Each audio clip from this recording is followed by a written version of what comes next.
This is windy, impenetrable forest, one of Africa's most famous national parks and the home of half of the population of the endangered mountain gorilla.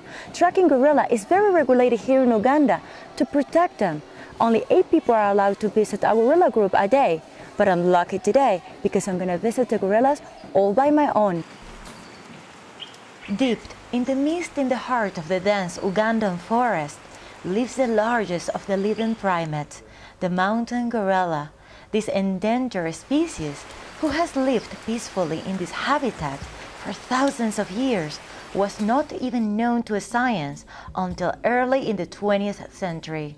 My fascination for this gentle creature took me to the depths of Uganda's windy impenetrable forest, which is the home of half of the world's population of the mountain gorillas. In recent years, these beautiful animals have been threatened by poaching, disease, and the destruction of their habitat. They had died very much because people used it to kill them in need of their fingers, feet, to put them in their houses for decoration. In Uganda, the gorilla tourism program started in 1993, and it has become essential for the Ugandan economy. Now, because of the conservation, the population is growing again. And according to last 10 years, they increased by 17%. Because the tourism revenue has directly contributed to the development of surrounding communities, the locals have learned to appreciate the mountain gorillas. Important to the country economy, as well as people living in Uganda. They get employment, they get friendship with outside people. Before a trek, a ranger of the Uganda Wildlife Authority lists the rules to follow, and these are strictly enforced. Number 1, you must maintain a distance of 7 meters from the gorillas. They are related to humans with 98.4% genetically. So that makes the gorillas vulnerable to human diseases and vice versa. However, the gorillas don't have the immune system to resist our diseases. A visitor who displays signs of any illness won't be allowed to track the gorillas, and the money will be refunded. Also, while in the presence of the mountain gorillas, you cannot drink, eat, speak loudly, or make sudden movements. Everyone who comes here dreams of seeing the mountain gorillas, but these beautiful animals are free in the forest, so there is never 100% guarantee that you will encounter a gorilla. Gorilla tracking means that you have to start from where the gorillas were yesterday. You follow them up until you reach where they are today. It may take 1 hour, it may take 4 hours, it may take the whole day. It is time to go gorilla trekking. Only 8 people are allowed to visit a gorilla family daily. I was assigned to the Mubare family. And this is the first group to be habituated in Burundi. It was habituated in 1991. So since 1991, this group has been seeing people up to now. But my luck didn't end there. My journey is going to be one of a kind. I am extremely lucky because there are several groups trying to see the gorillas, and it was only me in this group. And this is my Ugandan entourage. My guy David, whose last name happened to be Bone on the Road, Sion, my porter, and 2 armed rangers. With radio in hand, David is in constant communication with 2 other park rangers who are ahead of us, guiding us on which route to take. This is a taxing journey. There is no path to follow. The ranger with a machete cleared a path for us through the thick vegetation. At this moment, I realized how this area came to be known as the Impenetrable Forest. Sometimes it's so steep that it was like rock climbing but covered with wet vegetation and mud. We have to use our legs, arms, trees, and everything in between to get to the summit. Yet the thought of seeing the gorillas is enough motivation to keep me going. You are physically fit. I'm happy for that because this mountain is very steep. For the rest of the people whom you saw there, if they came here, they would not see the gorillas. The reason why I choose Windy was because it was the impenetrable forest and is the most challenging. So I thought that this was going to be a very rewarding experience, and we're going to see probably very soon the gorillas. So let's continue. Suddenly, David stopped to show me a gorilla nest and fresh gorilla poo. This is a good sign. We are on the right track. At that point, my entourage was left behind. Moving forward is only David, a ranger, and myself.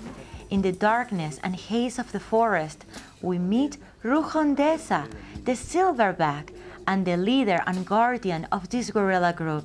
Hiding behind trees, Rujondesa appears very sleepy and does justice to his name, which means the sleepy one. He softly opens his eyes to check what is going on and seems completely undisturbed by our presence. David tells me to follow him so we can meet the rest of the Mubari. And we find playful Canyoni, a blackback completely captivated by the leaves of a tree. This robust animal with long and muscular arms is actually an herbivore. The adult males or blackbacks can eat up to 35 kilograms of vegetation a day. Canyoni is so focused on his meal, he wouldn't even look at us, and David tells me to speak gorilla.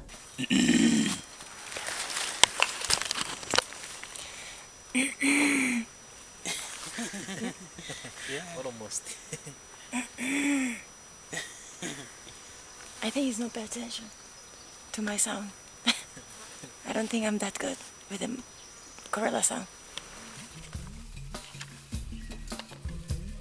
I failed to get his attention, and we continue our search for the rest of the family. Among trees, we encounter Kashundwe, a female gorilla, nurturing her 1-month-old baby. Kashundwe holds a tiny hairy baby in her arms. It looked like a human infant, the same size, the same awkward moves, crunching his minuscule hairy head against his mom's bushy belly. He was so little and vulnerable. I cannot control the tears as I film. I cry because seeing the baby gorilla is a sign of hope for an endangered species. I cry because I was moved by the motherly love of Kashundwe. I thought I had already experienced the best of my gorilla adventure, but then, suddenly, out of the bushes, Mujambi, a blackback gorilla, comes out and moves quickly towards me. We are face to face, less than a meter away. I remember the 7 meters rule, but this is their home, and they don't follow human rules. We are just visitors. Moving or running was not an option, as it could be very dangerous. I embrace the moment, staying calm, dropping my video camera, pretending to be a gorilla by scratching my messy hair and ribs in my best impersonation of Diane Fossey. Mujambi's big nostrils seems to be trying to decipher what the hell I was, and suddenly his tiny brown eyes look at me with tenderness. He was a wild animal, yet so human. He sat comfortably nearby me. His black hair was thick and long. The mountain gorilla has a very thick coat of hair to protect them from the cold climate of high elevation. In fact, it is the hairiest species of all gorillas. As I stare at Mujambi, Rujondesa the silverback passes by us, showing his silvery gray saddle. Canyoni and Mujambi follow their leader. An hour has passed and we have to say bye to the Mubari family. Restricting the time with the gorillas to 1 hour is important in order not to cause them distress, disturb their routine, and prevent them from mating. The way back to the camp isn't any less challenging than to the way up, but I am leaving the forest feeling privileged to have seen firsthand what makes this mystic creature so unique. Visiting the mountain gorillas in their home, being embraced by them, looking at them free in the wild and growing in number is without any doubt the most extraordinary experience I have had in all my years of traveling.